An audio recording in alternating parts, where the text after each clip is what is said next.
खालिस्तानी आतंकी हरदीप निज्जर की हत्या को लेकर भारत और कनाडा के बीच जारी राजनयिक तनाव के बीच भारत ने ट्रूडो सरकार को अपने डिप्लोमेट्स वापस बुलाने का अल्टीमेटम दिया है।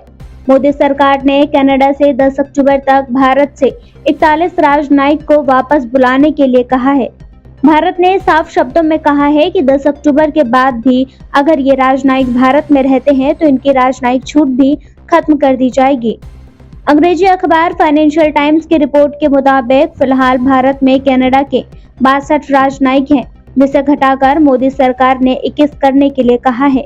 यानी भारत सरकार ने कनाडा से 41 राजनयिक को 10 अक्टूबर तक वापस बुलाने के लिए कहा। अखबार ने मामले से अवगत एक सूत्रों के हवाले से लिखा है कि भारत ने यहां तक कह दिया है कि अगर 10 अक्टूबर के बाद भी ये राजनयिक देश में रहते हैं तो इनकी वो सभी छूटें खत्म कर दी जाएंगी जो एक राजनयिक को मिलती हैं।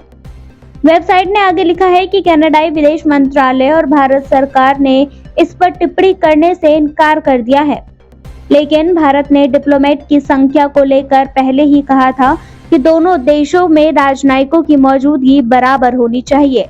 21 सितंबर को भारतीय विदेश मंत्रालय ने प्रेस कॉन्फ्रेंस के दौरान प्रवक्ता अरिंदम बागची ने कहा था, भारत में कनाडाई राजनयिक की संख्या भारत के कनाडा में राजनयिकों की संख्या से ज्यादा है, इसीलिए इसे कम करने की जरूरत है, क्योंकि प्रत्येक देश दूसरे देश में तैनात राजनयिकों की संख्या और ग्रेड में समानता चाहते हैं।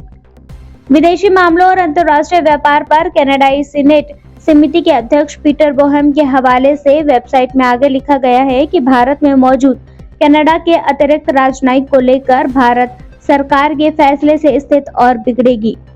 इस फैसले के बाद दोनों देशों के बीच जारी तनाव को कम करना और कठिन हो जाएगा। खालिस्तानी आतंकी हरदीप सिंह निज्जर को भारत की सुरक्षा एजेंसियों ने भगोड़ा और आतंकवादी घोषित कर दिया था और उस पर 10 लाख रुपए का इनाम भी था। जून 2023 में कनाडा के ब्रिटिश कोलंबिया प्रांत के सारे शहर में खालिस्तानी आतंकी हरदीप सिंह निज्जर की गोली मारकर हत्या कर दी गई थी। निज्जर को गुरुद्वारे की पार्किंग में गोली मारी गई थी। अमेरिकी अखबार वॉशिंगटन पोस्ट में एक रिपोर्ट के मुताबिक निज्जर की हत्या में कम से कम 6 लोग और 2 कारें शामिल थी। हमलावरों ने निज्जर के ऊपर लगभग 50 गोलियां चलाई, जिसमें से 34 गोलियां निज्जर को लगी। Bureau report, MG media news.